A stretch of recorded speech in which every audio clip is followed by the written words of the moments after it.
Welcome to Bind EduTech, and in the previous video we were discussing the concluding paragraph of the chapter which you are going through, जिसमें narrator अपने family members के साथ एक लंबे voyage पे निकलता है।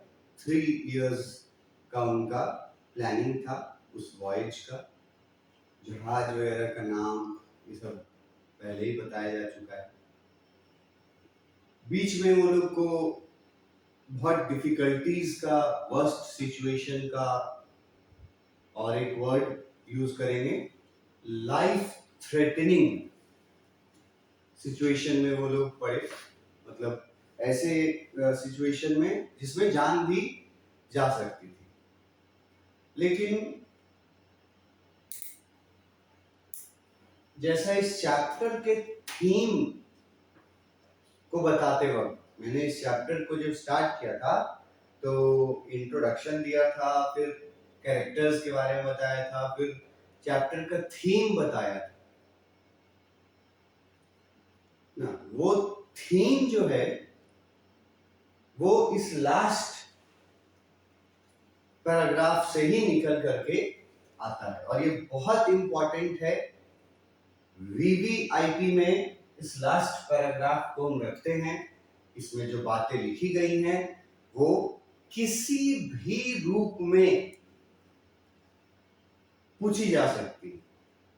मतलब क्वेश्चंस का कोई लिमिट नहीं है कि कौन सा क्वेश्चन बनाएगा इस पैराग्राफ से। लेकिन ये तय है कि इस पैराग्राफ से क्वेश्चन बनेगा, शॉर्ट बने, वेरी शॉर्ट बने, या ऑब्जेक्टिव बने, या मिडिल लेंथ का 4-5 मार्क्स का बने। तो आपको मैंने कहा था कि इस पैराग्राफ में लिखे हुए हर एक सेंटेंस को याद रखना है। एक्सप्लेनेशन तो मैं अभी दूंगा ही, और मैं ऊपर से बहुत सारे एक्सप्लेनेशन दे चुका हूं 2-3 लाइन का, और ये बता चुका हूं कि बेसिकली नरेटर जो हैं वो जब आइलैंड पे अपना पैर रखते हैं, अगेन वर्ड यूज किया है, मतलब एक बार जब वो शिप पे चढ़े थे तो उसके बाद दोबारा धरती पर कदम, उन्होंने कौन सी धरती पर कदम रखा? Amsterdam island. और उसके बाद वो नरेटर जो हैं वो एक एक करके 1 by 1 अपने शिप में प्रेजेंट सभी लोगों के बारे में सोचते हैं, और सोचने का एक और मीनिंग निकलता है कि जितने भी लोग उस शिप में थे उन सब को एप्रिशिएट करते हैं नरेटर उनके द्वारा किए गए कामों का। और जिन्होंने जिस मेंबर ने भी जो भी काम किया हो, ऐसा नहीं कि वो काम टफ है, उस काम का इंपॉर्टेंस, वजन इसलिए बढ़ जाता है क्योंकि वो वर्स्ट सिचुएशन में ये सब काम करते हैं, बदतर स्थिति में रहते हैं। उस समय वो लोग डेडिकेटेड रहते हैं, कोशिश करते रहते हैं, हार नहीं मानते। तो एक एक करके नरेटर क्या कर रहे हैं कि सभी मेंबर्स को जो शिप पे हैं उनको याद कर रहे हैं, उनके कंट्रीब्यूशन को याद कर रहे हैं और उनको अप्रिशिएट कर रहे हैं, और सबको अलग अलग रीजंस की वजह से कर रहे हैं। जैसे पहला, वो हर्ब और लैरी के बारे में, लैरी एंड हर्ब, तो इनके बारे में उन्होंने सोचा, तो इनके किस काम को उन्होंने एप्रिशिएट किया? तो वो लिखा हुआ था that they remain cheerful and optimistic under the direst stress. ये मैं बता चुका हूं कि नरेटर लैरी और हर्ब को इसलिए एप्रिशिएट करते हैं और याद करते हैं क्योंकि उन्होंने डायरेक्ट स्ट्रेस के समय, डायरेक्ट स्ट्रेस का वर्ड बताए थे, सबसे बड़ी मुसीबत, सबसे मुश्किल घड़ी, डायरेक्ट स्ट्रेस, और ये भी बहुत सारे वर्ड्स में से एक वर्ड है जो आपको अपने आंसर में एग्जैक्टली ये बुक वाला वर्ड यूज करना चाहिए। The direct, under the direct stress. और दो वर्ड उनके बारे में बोला, चीयरफुल एंड ऑप्टिमिस्टिक। तो चीयरफुल मतलब खुश रहने वाला, दूसरों को भी खुश रखने वाला, और ऑप्टिमिस्टिक मतलब पॉजिटिव सोच। तो हर्ब और सिजलर, सॉरी, लैरी और हर्ब ने वर्स्ट सिचुएशन में अपना चीयरफुलनेस और अपना ऑप्टिमिज्म बनाए रखा, इसलिए उनको, उनके इस गुण को नरेटर एप्रिशिएट करते हैं। तो अगर आंसर लिखने का कभी जरूरत पड़ा इस बारे में, लॉन्ग आंसर में भी, किसी में भी, तो बहुत सारे स्टूडेंट्स हैं जो लिखेंगे, ठीक है, आंसर की खराब परिस्थिति में, उसके लिए स्टूडेंट जिस कैटेगरी का होगा वैसा इंग्लिश वर्ड यूज कर लेगा। जैसे कुछ स्टूडेंट यूज कर लेंगे खराब परिस्थिति में बैड कंडीशन या बैड सिचुएशन, कुछ लोग लिखेंगे वर्स्ट सिचुएशन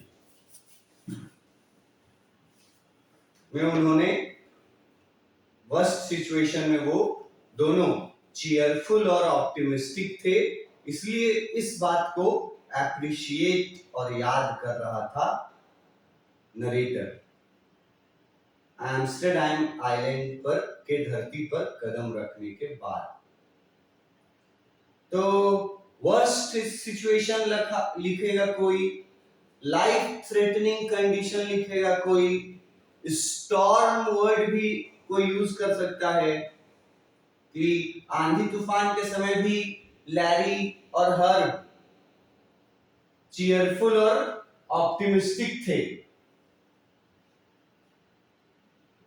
किसी का गलत नहीं होगा आंसर, पर अगर अपने सेंटेंस में तुम ये वर्ड यूज कर पाओ, द डायरेक्ट स्ट्रेस, अब ये सबकी बस की बात नहीं।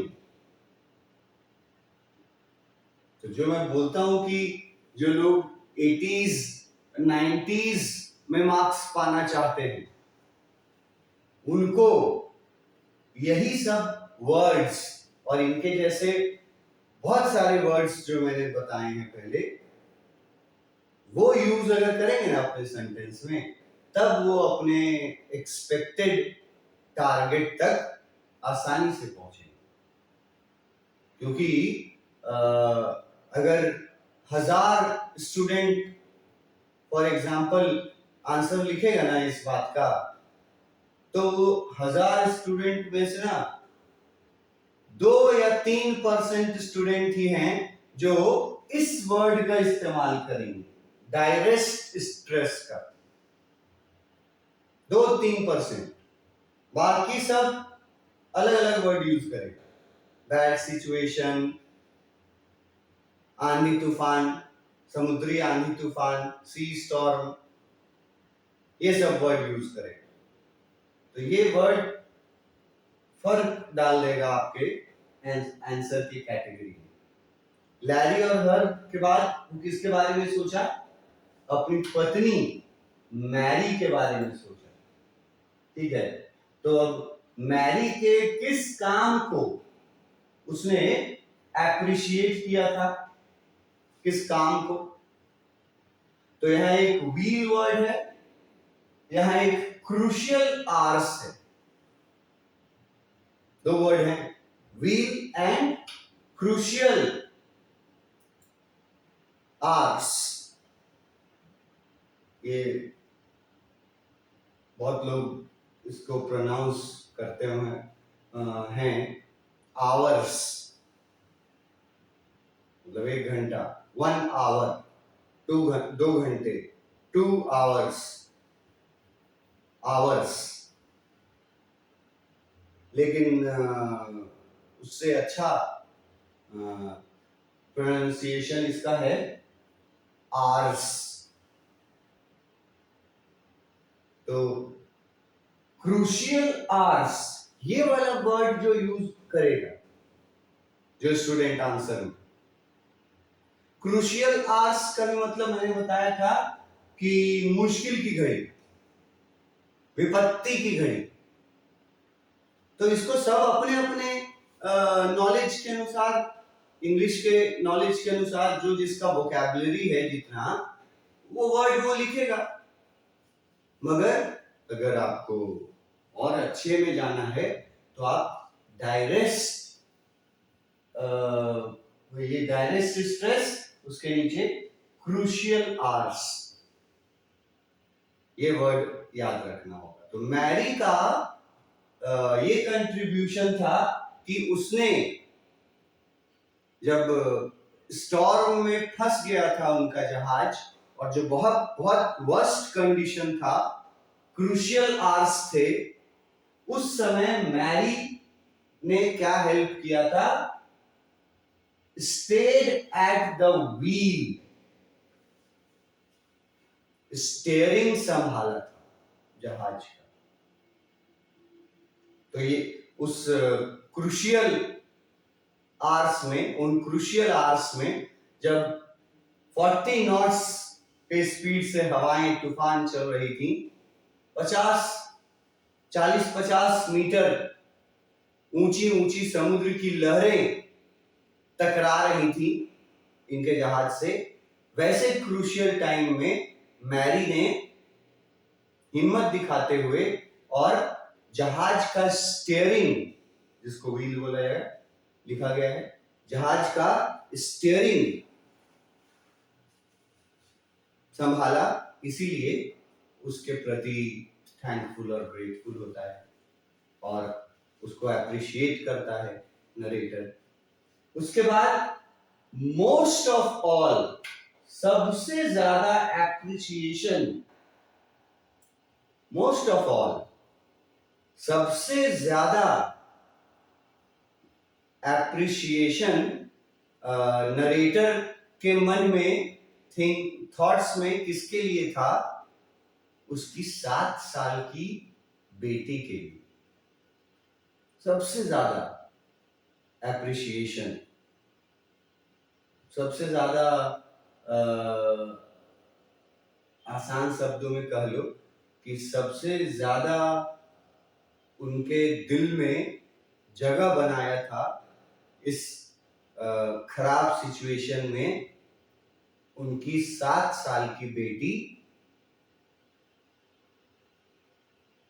जिसने कैसे हेल्प किया, वो उसके आंखों पे चोट लगा था, लेकिन वो डैड जब पूछते हैं, दोनों बच्चे बैठे होते हैं, डैड जब पूछते हैं कि तुम लोग ठीक हो, आर यू ओके, तो वो लड़की को, सुजैन को चोट बहुत जोर से लगा हुआ था, लेकिन उसने फादर को ये बात मतलब उतनी गंभीरता से नहीं बताई कि आई एम सीरियसली इंजर्ड, खाली बोली कि इंजरी है, सीरियसली इंजर्ड नहीं, ये नहीं बोली। जबकि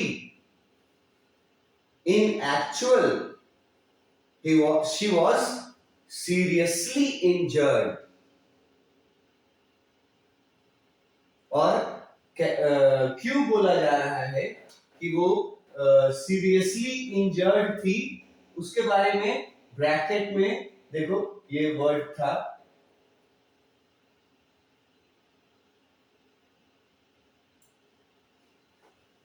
कि उसका जो हेड इंजरी था सुजैन का, तो जब ये लोग फिर वापस आ गए तो उस हेड इंजरी के चलते उसका रिजल्ट ये था कि इस लड़की को 6 ऑपरेशंस करने पड़े थे, 6 ऑपरेशंस करने पड़े थे। माइनर वर्ड लिखा हुआ है, 6 माइनर्स ऑपरेशन करने पड़े थे। क्यों, ये भी पूछ सकता है। कितना ऑपरेशंस, ये भी पूछ सकता है। 6 ऑपरेशंस, माइनर ऑपरेशंस, क्यों, क्या करने के लिए? To remove a recurring blood clot between skin and skull. अब ये जो वर्ड है रिकरिंग और ये वर्ड है क्लॉट, तो रिकरिंग का मतलब होता है अगेन एंड अगेन, बार बार। बार बार क्या हो रहा था, बार बार उस लड़की के स्कल, स्कल मतलब बहुत इजी होता है, इसको नहीं पता वो लोग समझ लें कि जो ह्यूमन बॉडी जो बायोलॉजी में नहीं दिखाता है, बॉडी का ढांचा रहता है पूरा, तो उसमें स्कल किसको बोलते हैं? मुंडी को, सिर को स्कल बोलते हैं, हेड को, ठीक है, उसके अंदरूनी पार्ट को स्कल बोलते हैं। तो उसके उस लड़की के स्कल और स्किन के बीच बार बार ब्लड क्लॉट हो जा रहा था, मतलब क्लॉट होने का मतलब जम जा रहा था, जमा हो जा रहा था। इस वजह से इसको रिमूव करने के लिए 6 ऑपरेशंस कराने पड़े थे उस लड़की को। ये याद रखिएगा, मोस्ट ऑफ ऑल, क्योंकि लिखा हुआ है कि सबसे ज्यादा एप्रिसिएशन नरेटर के मन में किसके लिए था और क्यों। यहाँ एक चीज और लिख सकते थे, ऐसे वो अंडरस्टूड है कि उस लड़की ने ये तो बताया था कि मुझे आंखों पे चोट लगी है, इंजरी है, पर एक इंजरी छिपाया भी था उसने, जो बाद में बताया अपने फादर को कि उसके हाथ पर, आर्म पर, लेफ्ट हैंड नहीं लिखा है, आर्म पर डीप कट था। डीप मतलब गहरा हो गया, कट मतलब कोई चीज से कट जाना। उसके बारे में नहीं बताई थी वो उस समय, फर्स्ट टाइम सिर्फ हेड इंजरी के बारे में बताई थी। तो ऐसा उसने क्यों किया था, पापा ने पूछा भी था नरेटर ने, तो उसका आंसर बहुत अच्छा था, एक मैच्योर आंसर, कि मैं अपनी परेशानियों को बता करके आपको चिंतित नहीं करना चाहती थी उस समय जब आप जी जान लगा करके और हम सबको बचाने का कोशिश कर रहे थे। ये जवाब दी थी उस वर्ड की। ये भी एक्सप्लेनेशन में एकदम हूबहू मैंने पढ़ाया। वो बात भी दिखाता है, उसके लिए भी एप्रिसिएशन था, वो बात जबकि यहाँ लिखा हुआ नहीं। और लास्ट में वो याद करते हैं अपने 6 साल के बेटे को। A 6-year-old boy, पूछ देगा A 6-year-old boy किसको रिप्रेजेंट करता है? लैरी को, हर्ब को, या और कैरेक्टर कुछ भी दे देगा। तो उसमें जोनाथन या जो वर्ड जो था, जो नहीं, जॉन या जोनाथन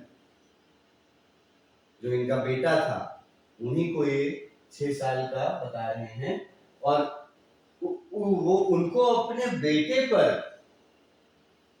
किस चीज का एप्रिसिएशन था, वो अपने बेटे के किस काम को अप्रिशिएट कर रहे थे? Who was not afraid to die, क्योंकि उनका बेटा ही ये बोला था कि डैड आप ये मत समझिएगा कि मैं मरने से डरता हूं या डर रहा हूं तूफान के दौरान। और वहीं पर से इस चैप्टर का टाइटल भी रखा गया। उनका बेटा 6 साल का बेटा बोलता है कि हमें मरने से कोई डर नहीं, अगर हम सब साथ हैं तो उनका 6 साल का बेटा जिसको मौत से डर नहीं लग रहा था क्योंकि वो अपने परिवार के साथ था, तो लास्ट में उसको याद करते हैं।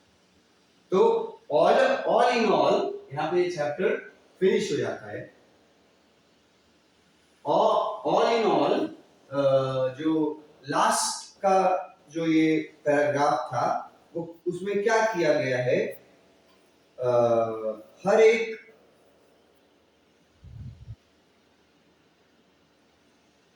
कैरेक्टर का को याद किया है नरेटर ने।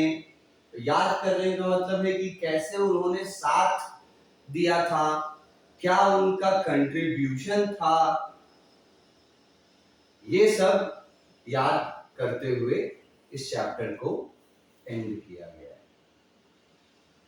इसके आगे थोड़ा सा इसका एक्सप्लेनेशन पॉइंट्स देख लेंगे और फिर उसके बाद फिर आगे बढ़ेंगे। एक चीज और इसी चैप्टर में और एक चीज बताना है, वो आगे बताएंगे।